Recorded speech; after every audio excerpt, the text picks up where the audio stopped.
they really know what to do if they mean to do it. Yes, ma'am. So we're calling on you, government. Please, we know you have the power. You know you have all it takes to secure our nation. Please do the right thing. The rising is becoming very, very uncomfortable. This Nigeria has never been the state we are now, has never been. True. I'm almost 60 years here on earth. So I have never seen Nigeria in this condition we are finding ourselves now. Please, if you know that you have value for life, have value for your own life and other people around you, let us do the right thing. We know what we will do to do the right thing. Everybody should be involved. Religious bodies should be involved in this security. Whether you're a Muslim, whether you're a Christian. Parents should also be involved. You should be able to tell where your children are at any given point. Are these people perpetrating this evil? Evil? Are they not children of humans and women like me? We should be able to, all of us should have that so they can save our nation. We have to fight this fight. Now, we cannot leave it for our children. We have to do something now to ensure that there is security in our land. Well, we'll take a break now. Vivid View, say and do it.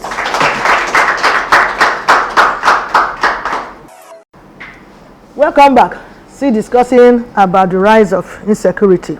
What is your best advice to the newly appointed service chiefs? Like you have said earlier on, that our security agencies and personnel actually know what to do. Yes, they just need to do it. It takes a whole number of years. It takes close to 15 or 20 years to make a kind of security personnel that will become a service chief. And I think it would be wrong and a lie to say that somebody who has been in the military for 20 years would not know how to secure a nation. So my first advice to the newly appointed service chief of the Federal Republic of Nigeria, even as we say congratulations here to you from Vivid View with a Hillis, we are saying that you should do what you already know how to do.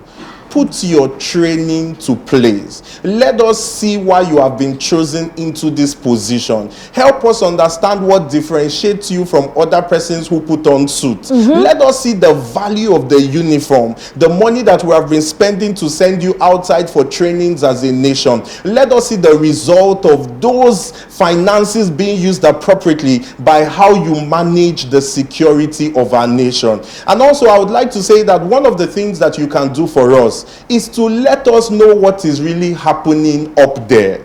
We've had a lot of security chiefs who tell us they had good plans, but by the time they get there, they are not able to execute those good plans. So if there is something wrong with the office, let us know so that we can begin to write bills and send petitions to correct those things. So I think one of the things that our service chief could do for us is to begin to help us understand the things that are going on in those offices, in those seats, in those meetings, so that we as a citizen can understand fully well what you are going through. Until that, we may not be able to understand. Someone might say, why must it be the government? Why must it be the service chief? Why shouldn't the citizens? Why shouldn't the religious body? The truth of the matter is that they have the power. Exactly. They set the law. They are supposed to be responsible for implementing the law. Actually, they are security agencies for the implementations of the law. So we expect them more to do that. If we see them do that, I believe that we as citizens will be able to do it on our own. So we are begging you as a nation. We are begging you as a people. Please secure Nigeria. The statistics today shows that 45% of Nigerians are willing to leave Nigeria. Can you imagine? Is it until we run away from this nation that we will take the security of our nation seriously? Businesses are moving out by the day. Education is no longer something people aspire for because of insecurity. Our kids are on their way to school and they get kidnapped. You send somebody to buy something and they get kidnapped. Every day there are pages of newspapers of missing persons. We need the security of our life and properties. We are calling on the government and the service chief to take the security of their citizens, to take our security very seriously, so that we can bring value to this nation and to the world at large.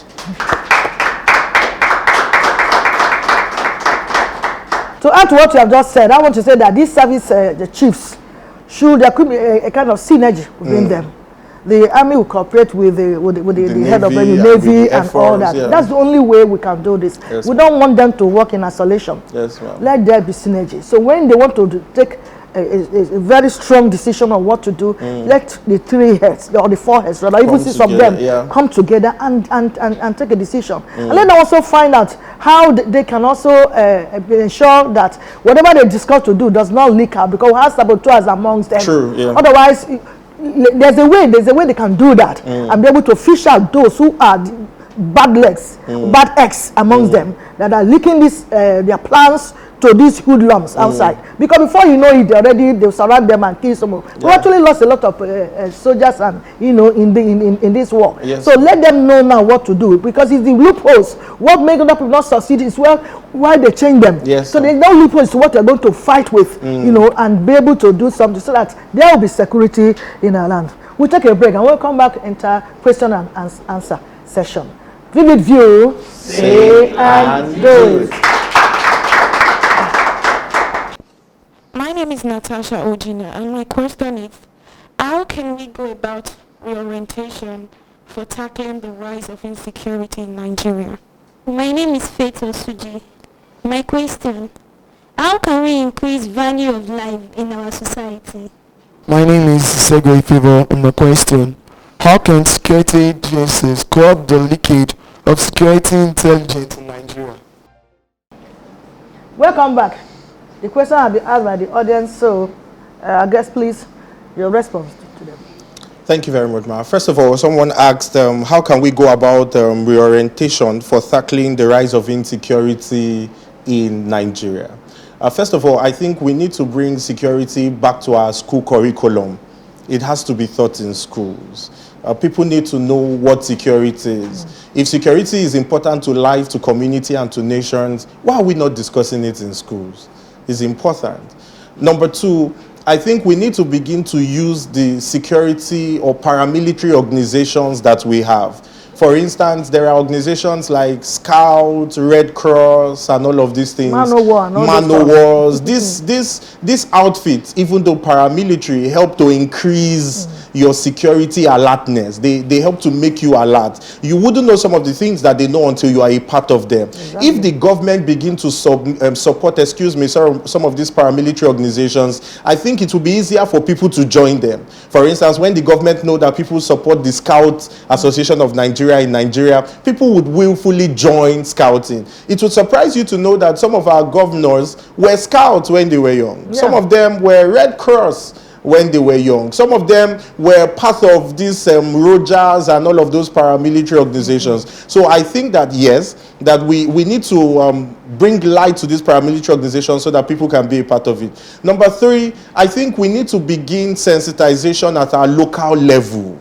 We need to begin sensitization at our local level. The printing of flyers, maybe adverts, jingles on radio stations, even a remuneration. I mean, appreciating somebody for blowing the whistle. Many years ago, blowing the whistle became a significant aspect of the Nigerian culture, because you know that anybody who blows the whistle on somebody have a percentage. If I blow the whistle at somebody who is a kidnapper and I have a percentage, I'll blow the whistle on so many kidnappers around my area. So there should be things that should compel me to do more to help increase the security of the community. After all, security agents are being paid. So me that is blowing the whistle, it's not a crime if I get something out of it. Yeah.